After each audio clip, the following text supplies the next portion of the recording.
Right, well, this may have been noticed lurking in the background of a number of my videos, possibly.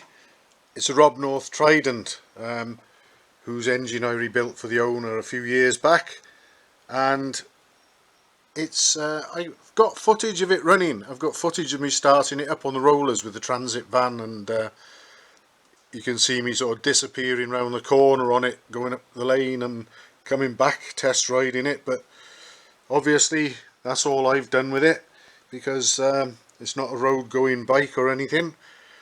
And there's been a few attempts by different people at trying to do something with it on the track, and none of them have worked out too successful. Not really because of the bike's fault, but in the early days there was a mystery oil leak, which was presumed to be coming from the primary drive side, and that was being chased and chased and chased, and in the end it came back here, and I just happened to find out the reason, and it was a blocked breather on the gearbox casing forcing gearbox oil out. So it wasn't engine or primary drive oil at all that had been leaking, and just unblocking the little pinhole breather fixed that. But by then the guy who had been trying to do something with it at that point had lost interest, and then it came back here and did nothing for a while, and my brother had a go at it, and apparently it had been going all right, but then it developed a misfire, and there was a problem. They took a spark plug out. Apparently I wasn't there when this happened, and basically there's a helicoil insert in the spark plug thread, at least in this plug hole, and that obviously must have shifted and unscrewed a bit when the spark plug was unscrewed. And I'll light it up in a minute and we'll see it's left that sort of pig's tail there sticking out, which is very hard to get at and a nuisance. Obviously you're not going to hold full compression with that thing sticking out like that, and very difficult to get at to do anything about. But I've got an idea. I'm hoping that I'll be able to follow up with a video showing the operation's been a success. I've got just enough room there, especially when I snip a few cable ties and move these pipes and wires out the way, to get at that with this little device I've conjured up over here, which I'll show you. What I intend to do is use this that I made out of the end of an old spark plug, and I've pressed, it's a tight fit, the end of an Allen bolt in there. What I'm going to do is I want to screw that into the plug hole to an area just below where that pig's tail of an end of the helicoil is sticking out, so that the cylinder and the piston and everything are protected from any filings or swarf that might be created while I'm doing the job.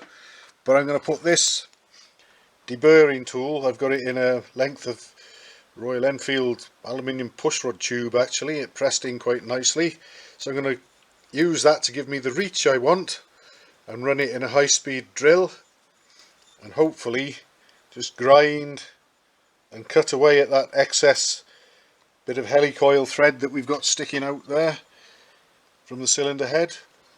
And then once it's out the way, give it a blast with the airline, and then unscrew my little threaded protector, and then I'm hoping that I should just be able to screw a spark plug into it again. So obviously I'm not going to be able to hold a drill and a torch and a camera, but I've outlined what I intend to do, and hopefully I might be making a follow-up to this where I'll be able to show that it's been a success. Fingers crossed.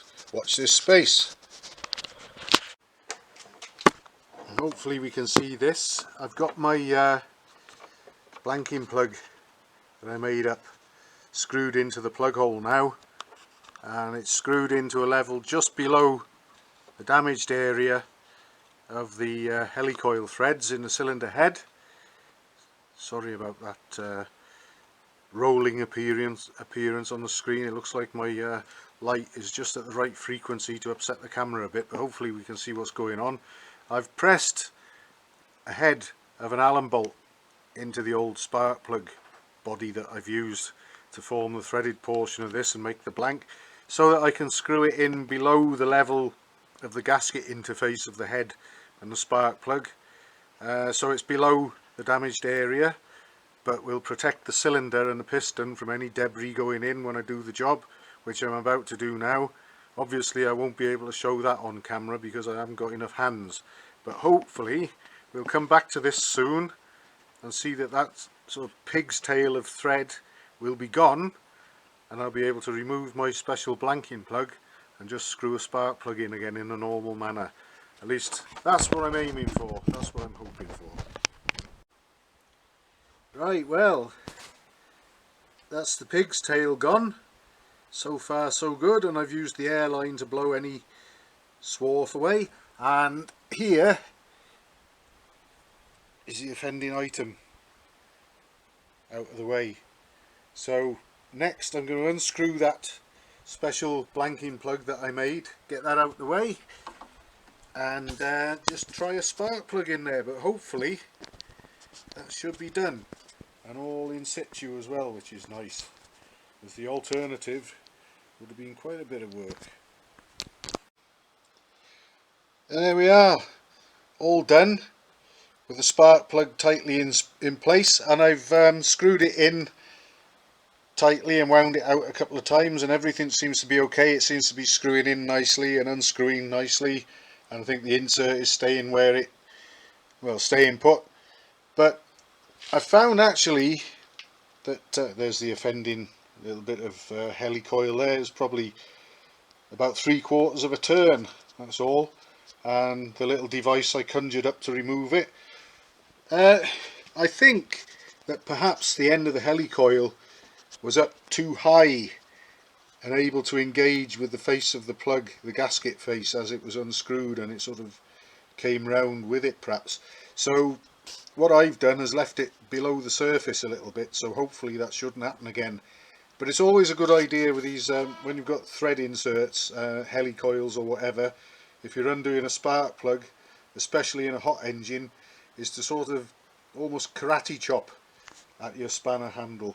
Don't sort of pull on it gradually, because that seems to be when these things seem at their most able to sort of come out with a plug. But if you sort of chop at it, really sort of, you don't have to put great force at it, but just start really abruptly, usually there's less tendencies for any inserts to come out with the plugs, I've found anyway, so that may or may not be something worth bearing in mind. But this is all ready to carry on again on 3 cylinders with 3 spark plugs screwed in properly, and that, fixing that, has been playing on my mind for some time, and how I might deal with it, and I've thought about it off and on, and today the ideas all came together, and I had a plan in my head and I had a go, and I'm very grateful that it all came together and worked out successfully. So that's one less headache around the place at Performance Classics.